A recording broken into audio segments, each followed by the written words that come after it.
Hello everyone, नमस्कार सभी को। आप सबका स्वागत है अपने यूट्यूब चैनल मोनिका मैम जी के अकेडमी में। आज हम डिस्कस करेंगे हिंदी शिक्षण विधियों के बहुत ही मोस्ट इम्पोर्टेंट है प्रीवियस ईयर क्वेश्चंस, जो कि रीट के लिए क्या कि बहुत ही अच्छे और रामायण सिद्ध होने वाले हैं। और रीट के अंतर्गत क्या कि इन्हीं क्वेश्चनों के बेस के ऊपर क्वेश्चन पूछे जाते हैं।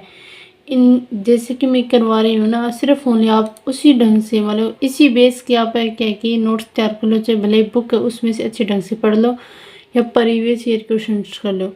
आपको क्या कि 100% ऐसे ही क्वेश्चन आपको एग्जाम में देखने को मिलेगी। तो आज का हमारा पहला क्वेश्चन कौन सा है कि कोल्डवेल कुक ने किस विधि का प्रवर्तन किया। तो किस विधि का किया था इन्होंने? खेल विधि का। किस विधि का किया था इन्होंने? खेल विधि का। फिर ये नेक्स्ट क्वेश्चन है कि व्याकरण की सूत्र विधि हिंदी में किस भाषा से आई है। तो वो आई है संस्कृत भाषा से। फिर नेक्स्ट क्वेश्चन है कि सुक्रांत का शिक्षण अवयव है, वो है प्रश्नोत्तर। कौन सा अवयव है? प्रश्नोत्तर। फिर है नेक्स्ट क्वेश्चन है योजना विधि का जन्मदाता इनमें से कौन है। योजना विधि यानी कि प्रयोजना विधि, तो कौन है वो जन्मदाता? John Dewey. किस विधि से शिक्षा देने वाले शिक्षक को एक अच्छा वक्ता होना चाहिए। वाक्यान विधि, दृष्टांत विधि, प्रदर्शन विधि और हर्वटीय विधि। तो इसका सही आंसर रहेगा 1 नंबर। अभी थोड़ी गले में थोड़ी दिक्कत है, सुबह का टाइम है तो इसलिए थोड़ा बोलने में दिक्कत आ रही है। चलो कोई नहीं, नेक्स्ट क्वेश्चन करते हैं हम कि निम्नलिखित में से कौन सा व्याकरण सीखने के बारे में सत्य नहीं है। तो इसका सही आंसर कौन सा रहेगा? संदर्भों में अनेक रूपों का प्रयोग करना। तो ये क्या है कि इसका सही आंसर है 4 नंबर। फिर नेक्स्ट क्वेश्चन है कि इनमें से कौन सा चरण हर्वटीय विधि का नहीं है। यानी कि इनमें से ऐसा कौन सा चरण है जो हर्वटीय विधि है उसका नहीं है। तो हर्वट विधि वो कितनी है? पंचपदी विधि है। तो इसका क्या है कि प्रस्तावना भी है, विषयोपस्थान भी है और तुलना भी है, लेकिन विशेषीकरण क्या है कि ये नहीं है। फिर नेक्स्ट क्वेश्चन है कि अनुकरण से बालक बहुत कुछ सीखता है।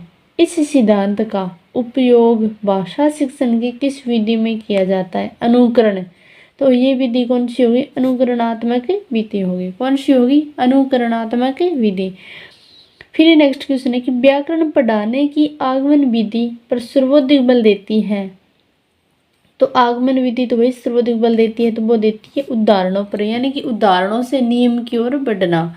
फिर नेक्स्ट क्वेश्चन है कि निम्न में से रचना शिक्षण की विधि नहीं है। यह रीट लेवल 2 2018 का क्वेश्चन है। फिर नेक्स्ट क्वेश्चन है कि इस विधि में मातृभाषा के माध्यम से किसी नवीन भाषा को पढ़ाया जाता है। यह कथन कौन सी विधि के संदर्भ में कहा गया है? तो ये कहा गया है प्रोक्ष विधि के संदर्भ में, और रीट लेवल 2 2018 का ये क्वेश्चन है। रीट लेवल 2 2018 का क्या है? क्वेश्चन है। फिर नेक्स्ट क्वेश्चन है कि श्रुत लेखन विधि का उद्देश्य नहीं है। ये आरपीएससी सेकंड ग्रेड हिंदी 2019 का पेपर का क्वेश्चन है। तो इसका सही आंसर रहेगा यानी कि श्रुत लेखन विधि का उद्देश्य नहीं है। तो वो उद्देश्य लेखन गति का विकास, यह है एकाग्रचित का विकास और शुद्ध व स्पष्ट लेखन का विकास है। तो इसका उद्देश्य नहीं है, वो है वाचन गति का विकास। फिर नेक्स्ट क्वेश्चन है कि इकाई किसी समस्या या योजना से संबंध जोड़ने वाली क्रियाओं की समग्रता या एकता को प्रकट करती है। इकाई विधि का यह कथन किसका है? तो यह है थॉमसन एम रिस्क का। किसका है? थॉमसन एम रिस्क का। फिर नेक्स्ट क्वेश्चन करते हैं अगला हमारा कि यदि हम चाहते हैं कि विद्यार्थियों का भाषा पर पूरा अधिकार हो तो उन्हें ऐसे लेखकों की रचनाएं पढ़ने को दी जाए जिनका भाषा पर अच्छा अधिकार हो। यह कथन किस शिक्षण विधि के संदर्भ में कहा गया है? तो यह क्वेश्चन भी क्या कि आरपीएससी सेकंड ग्रेड हिंदी 2019 में आया हुआ क्वेश्चन है। तो वो विधि है भाषण संसर्ग विधि। 3 नंबर ऑप्शन क्या रहेगा इसका? राइट रहेगा। फिर नेक्स्ट क्वेश्चन है कि द्विभाषी पद्धति का क्षेत्र नहीं है। तो सम्मेलन व गोष्ठियाँ, अनुवाद शिक्षण और प्राथमिक कक्षाएं विदेशी भाषा शिक्षण है। तो इसका सही आंसर रहेगा कि प्राथमिक कक्षाएं हैं उनमें क्या कि द्विभाषा शिक्षण थोड़ा सा असंभव होता है। फिर नेक्स्ट क्वेश्चन है कि समवाय प्रणाली में शिक्षण होता है। सभी विषयों का समेकित ज्ञान कराना, गद्य पद्य शिक्षण के साथ व्याकरण शिक्षण कराना, उत्तम लेखकों की रचनाएं पढ़कर व्याकरण ज्ञान कराना, व्याकरण का अलग से सैद्धांतिक ज्ञान करवाना। तो इसका सही आंसर रहेगा 2 नंबर। फिर नेक्स्ट क्वेश्चन है कि हर्वटीय विधि का एक दोष नहीं है, यह शिक्षक को अत्यधिक स्वतंत्रता नहीं देती है, रसानुभूति वाले पाठों के शिक्षण हेतु अधिक उपयुक्त नहीं है, यह शिक्षण के मनोवैज्ञानिक सिद्धांतों पर आधारित है, इसमें अधिगम की अपेक्षा शिक्षण पर अधिक बल दिया जाता है। तो इसका सही आंसर रहेगा 3 नंबर। ये क्या कि यह शिक्षण के मनोवैज्ञानिक सिद्धांतों पर आधारित है, लेकिन ये फर्स्ट सेकंड और 4 है कि इसके दोष है, लेकिन ये क्या कि ये इसका नियम है, यह शिक्षण के मनोवैज्ञानिक सिद्धांतों पर क्या है, आधारित है। फिर नेक्स्ट क्वेश्चन है कि शिक्षण विधियों के संदर्भ में कौन सा कथन सही नहीं है।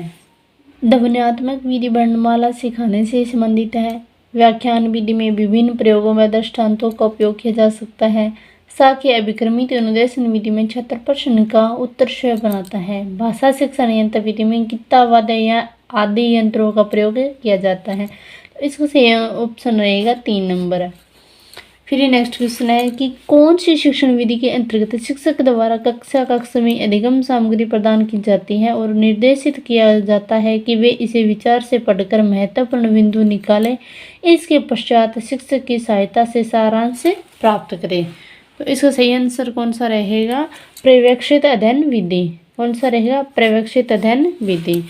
निम्नलिखित में से कौन सी शिक्षण व्यूह रचना जनतंत्रात्मक है, तो वो रहेगी हमारी परियोजना व्यूह रचना। कौन सी रहेगी, परियोजना व्यूह रचना।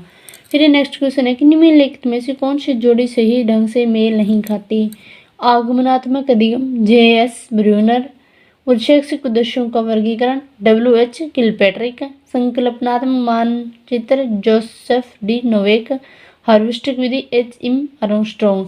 तो ये के शैक्षिक उद्देश्यों का वर्गीकरण ये बिल्कुल गलत है। W.H. किलपैट्रिक है वो क्या परियोजना विधि के प्रवर्तक है।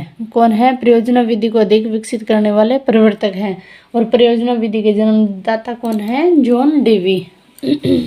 विज्ञान शिक्षण की विधि जिसमें शिक्षक सामान्य से विशिष्ट की ओर बढ़ते हैं उसे कहा जाता है निगमन विधि। लेकिन विशिष्ट से अगर सामान्य की ओर पूछे तो वो विधि कौन सी होगी, आगमन विधि, क्योंकि ये निगमन विधि वो आगमन विधि के विपरीत है। फिर नेक्स्ट क्वेश्चन है कि किस विधि द्वारा विद्यार्थियों को मौखिक अभिव्यक्ति में प्रेषित किया जा सकता है, तो वो हमारी रहेगी प्रश्नोत्तर विधि। यानी कि अधिक से अधिक अगर बच्चों से हम क्वेश्चन करेंगे तो बच्चे क्या कि एक्टिव रहेंगे और मौखिक अभिव्यक्ति वो अच्छे ढंग से कर पाएंगे।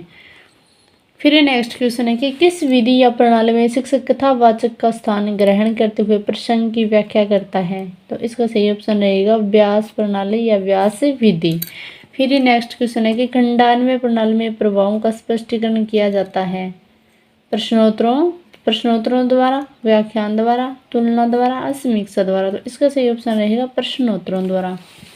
आज का सेशन कैसा लगा, अच्छा लगा हो तो वीडियो ने ज़्यादा से ज़्यादा शेयर करो, भी थोड़ा चैनल ने और बढ़ाओ, भी थोड़ा सा और करो। तो मैं ये दिन रात मेहनत करने लग रही हूँ, थोड़ा आपका सहयोग से क्या कि अपना चैनल ग्रो करेगा। तो प्लीज़ भी ज़्यादा से ज़्यादा चैनल ने सब्सक्राइब करो और वीडियो ने ज़्यादा से ज़्यादा मेरी बहन भाइयों तक ज़रूर पहुँचाओ। राधा स्वामी सभी को।